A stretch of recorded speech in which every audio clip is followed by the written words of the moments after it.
All right, let's jump right in. You know that simple little USB port on your computer?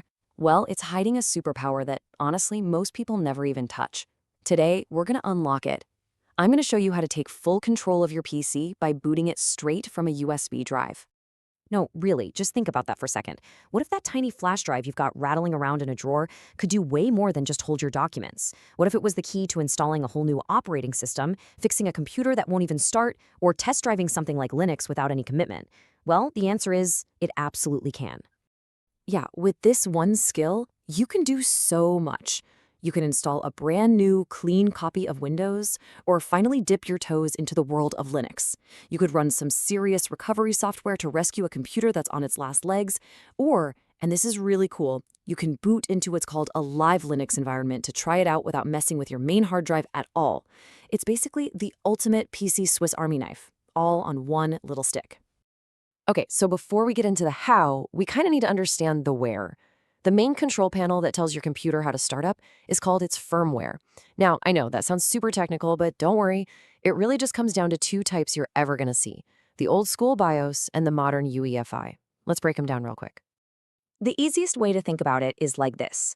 BIOS is an old black and white TV with rabbit ears, and UEFI is a modern 4K smart TV. BIOS is that old text-based system you'd find on PCs from way back when. UEFI, on the other hand, is the new standard on pretty much any computer from the last decade. It starts up way faster, it often has a nice graphical interface where you can actually use your mouse, and it has this one really important security feature called Secure Boot. And that brings us to Secure Boot. So what is it? Well, its whole job is to protect you. It makes sure that only trusted, officially signed software can run when your computer first turns on. Now, this is great for security, but it can sometimes get in our way because it might see our perfectly safe bootable USB drive as something unauthorized. So just keep this in the back of your mind. If you ever run into a problem, disabling Secure Boot is usually your first move. All right, with those ground rules out of the way, let's get to the main event. Your mission, should you choose to accept it, is to boot your computer from a USB drive.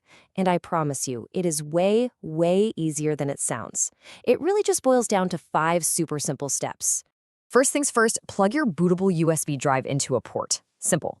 Step 2, restart your computer. Now, here's the most important part. The second it starts turning back on, you have to start tapping the magic key. It's usually F12, Escape, F2, or the Delete key. This gets you into the boot menu. From there, you just use your arrow keys to find your USB drive in the list, hit enter, and that's it. You're in.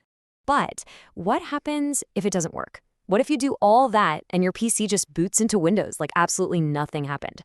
Okay, first, don't worry, this is super, super common, and the fixes are almost always really simple. Let's walk through the stuff that goes wrong the most.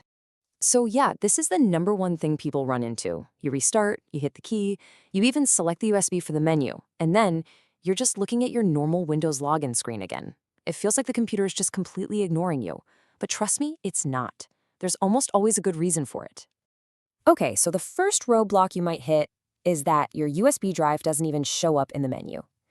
The fix? Let's start simple. Unplug it, plug it back in, and try again. If that doesn't do it, try a different USB port. You know, on a desktop computer, the ports on the back are usually more reliable. And if all else fails, just double check that the USB drive was actually created correctly and is, bootable. All right, next scenario. The USB drive is there in the menu. You select it, but then the PC just skips right past it and loads Windows. The number one culprit here is a setting called fast boot or fast startup. Its job is to make Windows load faster, but it does that by kind of cheating the shutdown process. And that can cause it to skip checking for a bootable USB. The fix is to go into your UEFI settings and just turn that feature off. Oh, and here's a pro tip.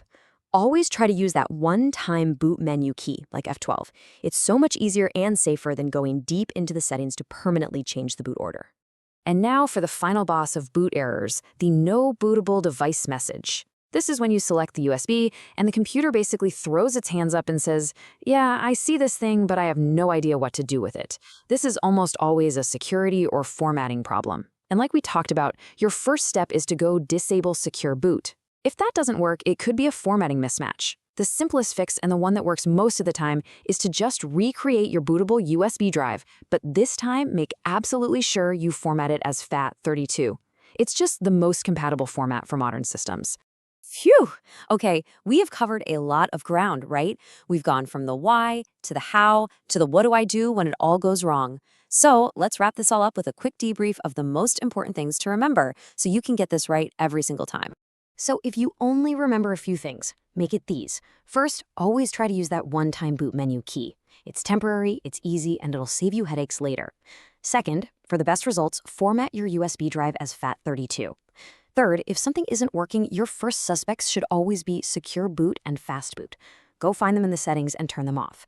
And finally, if you're on a desktop, remember those USB ports on the back, connected right to the motherboard? They're your best friends for this job.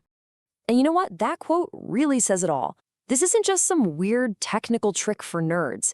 It is genuinely one of the most versatile and powerful skills you can have for managing, repairing, and just exploring what's possible with your computer.